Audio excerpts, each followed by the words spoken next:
రంగారెడ్డి జిల్లా ఇబ్రహీంపట్నంలో విషాదం చోటు చేసుకుంది. వాట్సాప్ వైద్యంతో కవల శిశువులు మృతి చెందారు. విజయలక్ష్మి ఆసుపత్రిలో ఈ ఘటన చోటు చేసుకుంది. ఎలిమినేటెడ్ గ్రామానికి చెందిన కీర్తి అనే మహిళ 7 ఏళ్ల తర్వాత గర్భం దాల్చింది. స్కానింగ్లో కవలలు ఉన్నారని వైద్యురాలు అనుషారెడ్డి తెలిపారు. ఇలాంటి పనులు చేయవద్దని, బెడ్ రెస్ట్ ఉండాలని వైద్యురాలు అనుషారెడ్డి సూచించారు. గర్భిణి కీర్తికి తీవ్రంగా నొప్పులు రావడంతో బంధువులు ఆసుపత్రికి తరలించారు. డాక్టర్ ఆసుపత్రిలో అందుబాటులో లేదు. దీంతో వాట్సాప్ ఫోన్ కాల్స్తో డాక్టర్ సూచనలతో నర్సులు వైద్యం అందించారు. నర్సులు కీర్తికి డెలివరీ చేశారు.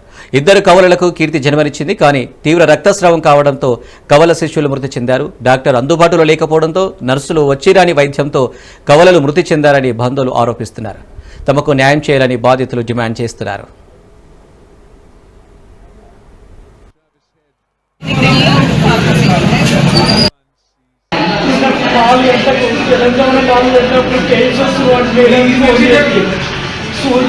నొప్పులకు సూది పీయమంటే సూది పీయడం సార్ వాట్సాప్లో పెట్టి అది తీసుకొచ్చి ఒక సూది ఆడిపించి సరే ఇంకో పెయిన్ చెక్ ఈ టైం పన్ను రావడం ఈ టైం పన్ను తీసుకొని వచ్చినాం సార్. ఈ టైం పన్ను తీసుకొని వచ్చి ఇక్కడ ఉన్న ఆయనతో ట్రీట్మెంట్ చేసిన పిల్లలు సార్ తెలుసు. వేరే ఫోన్ చేస్తే 11 గంటలు నా పిల్లల మొత్తం బయటికి వెళ్ళాక చచ్చిపోయిన పిల్లలు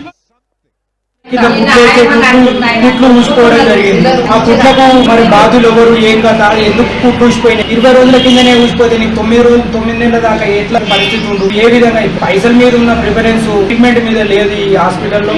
కాబట్టి ఈ హాస్పిటల్ మీద చర్యలు తీసుకోవాలని చెప్పేసి నేను కోరుతున్నా. నాట్లాంటి పరిస్థితి ఎవరు కూడా రావద్దు. బయట కూడా ఒకరు తోటి ఉంటే వాళ్ళకు కూడా ఇలాగే జరిగింది. వాళ్ళకి చెప్పడం జరిగింది, నా పిల్లలు చనిపోయినట్టే నీ పిల్లలు కూడా అలాగే చేయగల అని చెప్తే అప్పుడు ఈ హాస్పిటల్ వాళ్ళు స్పందించి వేరే డాక్టర్ని పంపించడం జరిగింది. నాకు కూడా అట్లా పంపించుకుంటే నా పిల్లలు కూడా అలాగే ఉండు. ఇక ఈ రూమ్లో ఎంతసేపు ఉన్న నర్సులతోటి అది కాలక్షేపం చేసుకుంటా పైసల మీదనే ఉంది. కానీ మేముండి తిట్టడం వల్ల వాళ్ళు ఉండి వేరే డాక్టర్ మాట్లాడితే 2 గంటలకు వేరే డాక్టర్ గారు వచ్చి ట్రీట్మెంట్ స్టార్ట్ చేసి ఆపరేషన్ చేసి వాళ్ళని పిల్ల పాపను క్షేమంగా ఉంచారు. నాకు కూడా అట్లా ఇంచుకట్టు లేవాలంటే వేరే హాస్పిటల్లో చూసుకోవాలంటే నేను ఇక్కడ 4 గంటలు వెయిట్ చేసిన. అదే 4 గంటల్లో ఫోన్ చేసి రా బాబా అదే హాస్పిటల్ వేయడం నీకు హాస్పిటల్ ఆడొక హాస్పిటల్ ఈడొక హాస్పిటల్ అని చెప్పేసి సంపాదన మీద రోగుల మీద ఇంత శ్రద్ధ లేకుండా అయిపోయింది.